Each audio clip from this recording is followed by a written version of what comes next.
from heating our homes, generating electricity. Natural gas is the essential fuel that enables a reliable transition to a clean energy future. Good day to you all, Kaptanyans. For decades, natural gas has been a cornerstone of our energy system, hailed as a bridge to a cleaner energy future.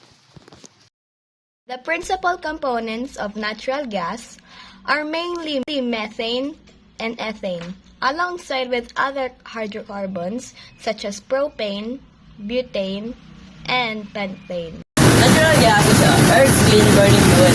It's a mix of gases that mainly methane that forms over millions of years from the remains of plants and animals.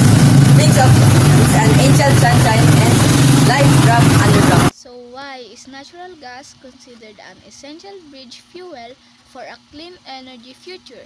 What's the case for it? Well, the supporting points of natural gas are it burns cleaner rather than coal and other petroleum products, producing fewer air pollutants and lower carbon dioxide emissions. Second, it provides a reliable on-demand source of power that can complement intermittent renewable energy sources such as wind and solar. Third, it helps reduce overall greenhouse emissions by displacing dirtier fuels, particularly in the power sector. Sounds very promising, but is there a catch? What is the advantage and disadvantage? Advantages. These are the advantages. First, its natural gas is abundant and a major source of energy, with total approved reserves of gross natural gas worldwide at around 6,846 billion cubic feet. Second is infrastructure already in place.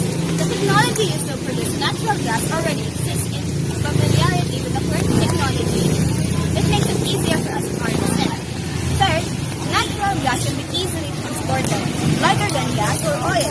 With smaller transportation having footprint, natural gas can be easily transported via ships, tankers, pipes. It's a valuable option for use in homes. And lastly, natural gas produces less overall pollution as its byproducts are in its gaseous form. Natural gas burns cleaner rather than gasoline or diesel. But it's not without its drawback on that disadvantages side.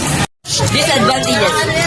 Natural gas is a renewable resources as with other fossil fuels energy resources.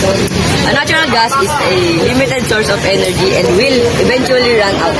Although it is a non-renewable and non-sustainable energy source, it can still play an important role in the long-term sustainability of our planet.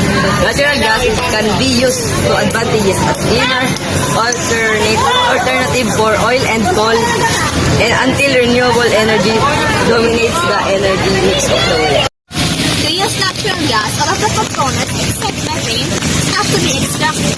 This results in several byproducts such as hydrocarbons, methane, propane, etc., sulfur, water vapor, carbon dioxide, and even helium and hydrogen. Natural gas has both advantages and disadvantages.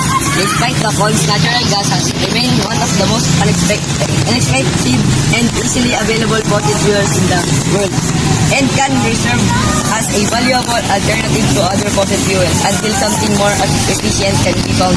Natural gas is unarguably a growing industry, and with further development in technology is one that can certainly help pave the way to sustainable future. So there you have it. Natural gas is a complex fuel source with clear benefits and real limitations. It has served as a critical part of our energy system for decades, and its role as a bridge to a truly sustainable future continues to be a major debate.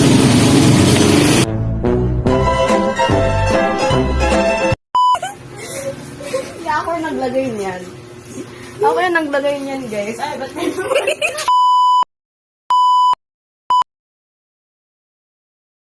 Kapatid ko sila na po. Hindi! No!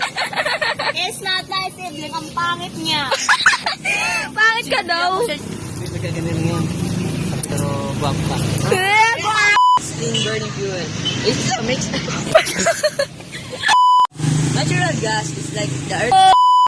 Hey guys, si Lexus po, guguntingin niya yung...